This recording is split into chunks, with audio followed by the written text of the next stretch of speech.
Hi guys, this is Matt from Modern Samurai. I'm out with the dog, so I thought I'd take a moment just to have a little chat about the fight or flight response. So what we actually do is we call it the 3Fs, because we've got another one which is the freeze response. So you've got the fight, the flight, or the freeze response. All right, so those are the general things. Now, why do we have those? What causes that?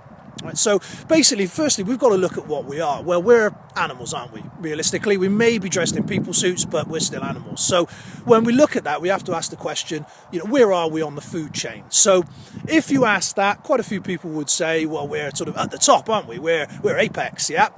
But then if you took that person and you stripped them naked and dropped them off in the middle of the African savannah, they wouldn't feel very apex for long, I'm sure. So actually, we're more likely in the middle, yeah? Some things eat us, we eat other things. So that's why we have the choice. If you take a real apex predator, the only thing really that goes through its mind whenever it encounters something new is, can I have sex with it or can I eat it?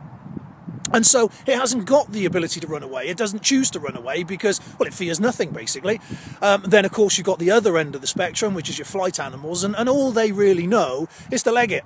Yep. So, but because we're in the middle, we have that choice of both. So we have to make a subconscious decision as to which it is we're going to do. But that's where the freeze comes in.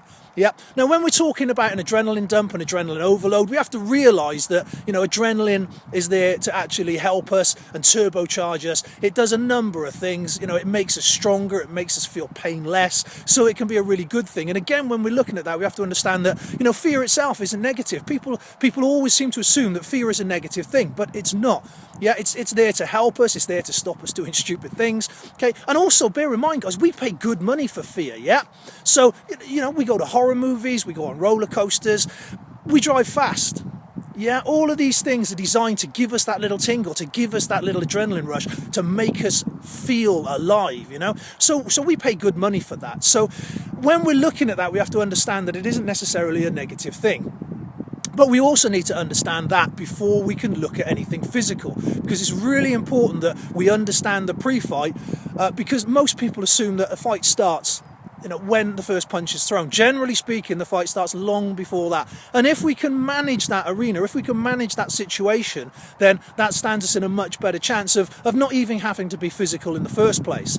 All right, so we need to know what it is and we need to understand it, both for ourselves and to see it in other people. If you're looking at things like pre-attack cues, seeing when the person is about to strike or building himself up for that, you can generally see that in the person. They will give that away in their posture, in their movements, the pantomime of violence. So we'll talk about that more later, but for the moment we just need to understand the fight or flight response. Okay, so by understanding that can help us to manage the situation better.